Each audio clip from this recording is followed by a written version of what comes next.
मध्य प्रदेश से विकसित भारत के संकल्प को नई रफ्तार मिलने जा रही है। एक तरफ केंद्र सरकार के 12 साल की उपलब्धियों का बखान, तो दूसरी ओर करोड़ों महिलाओं के खातों में सहायता राशि और विकास कार्यों की सौगात। भोपाल से लेकर सागर तक राजनीतिक विकास और जन कल्याण के कई बड़े संदेश देखने को मिले। देखिए खास रिपोर्ट। प्रधानमंत्री नरेंद्र मोदी सरकार के 12 वर्ष पूर्ण होने के अवसर पर मध्य प्रदेश सरकार और भारतीय जनता पार्टी द्वारा विभिन्न कार्यक्रम आयोजित किए जा रहे हैं। इसी क्रम में भोपाल के कुशाभाऊ ठाकरे कन्वेंशन सेंटर में विकसित भारत संकल्प कार्यक्रम के तहत प्रबुद्ध वर्ग सम्मेलन का आयोजन किया गया।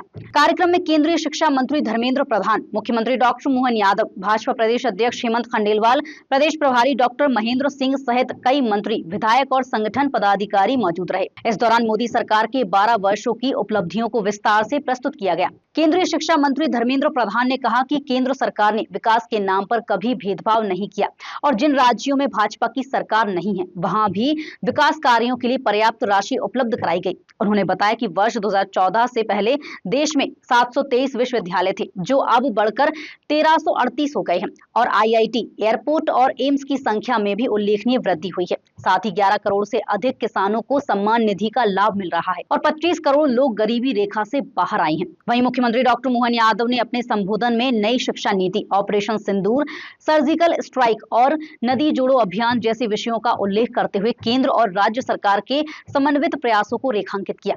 उन्होंने कांग्रेस पर निशाना साधते हुए कहा कि देश आज नए दौर में प्रवेश कर रहा है, जहां न्यायालय का सम्मान बढ़ा है, राम मंदिर का निर्माण हुआ है और भारत आतंकवाद के खिलाफ निर्णायक कार्रवाई करने में सक्षम बना है। आज प्रधानमंत्री नरेंद्र मोदी जी ने देश की भरोसा जीता है। लोकतंत्र में जनविश्वास प्राप्ति करना एक भगवान के आशीर्वाद तुल्य होता है। आज 3 बार लगातार देश की जनता की भरोसा प्रधानमंत्री जी ने जीता है। अनिर्णयता, अस्थिरता की दौर से आप बताइए, समाज में अगर अस्थिरता रहेगी, काम धाम होगा क्या? व्यवसाय वाणिज्य होगा क्या? लोगों के मन में डर रहेगी। पिछले 12 साल में एक निश्चितता की दौर प्रधानमंत्री ने दिया है। यह सबसे बड़ा उपलब्धि है। मित्रों, 2014 में देश में 5 राज्यों में मेट्रो चलती थी, वो संख्या भी बढ़ के 20 राज्यों में पहुंची है। भोपाल में भी मेट्रो की प्रगति हो रही है, इंदौर में भी मेट्रो की प्रगति हो रही है। 2014 में देश में 723 यूनिवर्सिटी होते थे। मैं शिक्षा विभाग का काम देख रहा हूं, मैं अपना लेखा जोखा आपके सामने रख रहा हूं। 723 यूनिवर्सिटी होते थे, 36,634 कॉलेज होते थे। आज 2026 में 1338 यूनिवर्सिटी है, 52,081 कॉलेज है, लगभग दुगनी हुई है। यह पिछले 12 साल की उपलब्धि है। 2014 में देश में 16 IIT, 8 एम्स थे, जबकि आज 23 IIT बने हैं, 23 एम्स भी बने हैं। मेडिकल कॉलेज 2014 में 842 थे, जबकि आज की संख्या 2100 हुआ है। मित्रों, नौजवानों के लिए अगर मैं आपके सामने एक तथ्य रखूं, 2014 में देश में स्टार्टअप की संख्या 350 होती थी, आज 2.5 लाख हुए हैं। आज नौजवानों के मन में नई आशा बनी है।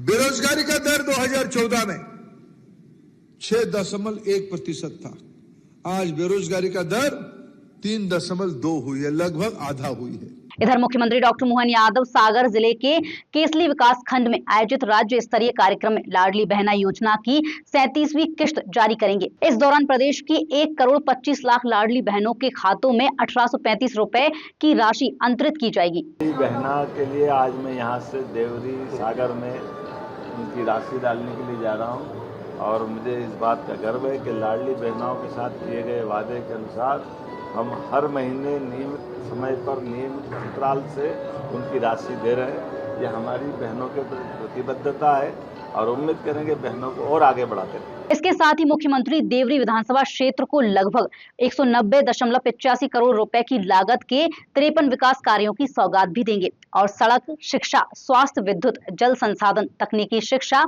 और ग्रामीण विकास से जुड़े इन कार्यों से क्षेत्र में आधारभूत सुविधाओं का विस्तार होगा और नागरिकों को बेहतर सेवाएं मिल सकेंगी। राज्य के युवाओं के लिए, युवाओं के साथ उद्यमियों के लिए, उद्योगपतियों के लिए, आर्थिक रूप से मध्यदेश की समृद्धि के लिए सभी प्रकार के निवेशकों को लगातार प्रोत्साहन दे रही है। ऐसे में एमएसएमई इकाई के माध्यम से राज्य में लगभग 1.25 करोड़ से ज़्यादा लोगों को रोजगार मिल रहा है।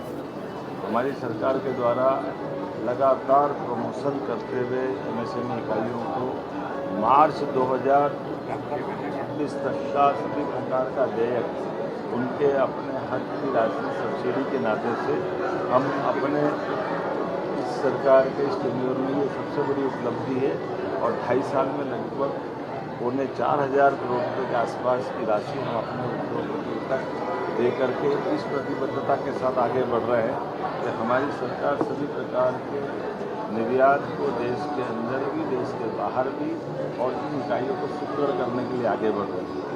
किसी भी राज्य के लिए ये बड़ी अनुकूलता होगी जहां वहाँ उद्योग के माध्यम से अपने सभी क्षेत्रों को आगे बढ़ने का मौका उपलब्ध कराए। मैं अपनी ओर से माननीय मंत्री श्रीमान जगदीश जी और उनके विभाग को बधाई देना चाहूँगा। तो यही कारण है कि राज्य देश के अंदर सबसे तेज गति से औद्योगिक क्षेत्र में आगे बढ़ रहा है। इसलिए किसान कृषि कल्याण वर्ष में हमने फूड प्रोसेसिंग इकाई के लिए भी और अलग से प्रोत्साहन की बहुत सारी योजना बनाई है। मैं उम्मीद करूँगा कि इसका लाभ सब लेंगे और हमारे एक और विकसित भारत के संकल्प को लेकर केंद्र सरकार अपनी उपलब्धियां गिना रही है, तो दूसरी ओर प्रदेश सरकार जन कल्याण और विकास योजनाओं के जरिए लोगों तक सीधा लाभ पहुंचाने का प्रयास कर रही है। अब नजर इस बात पर होगी कि इन योजनाओं और विकास कार्यों का असर जमीनी स्तर पर कितना दिखाई देता है।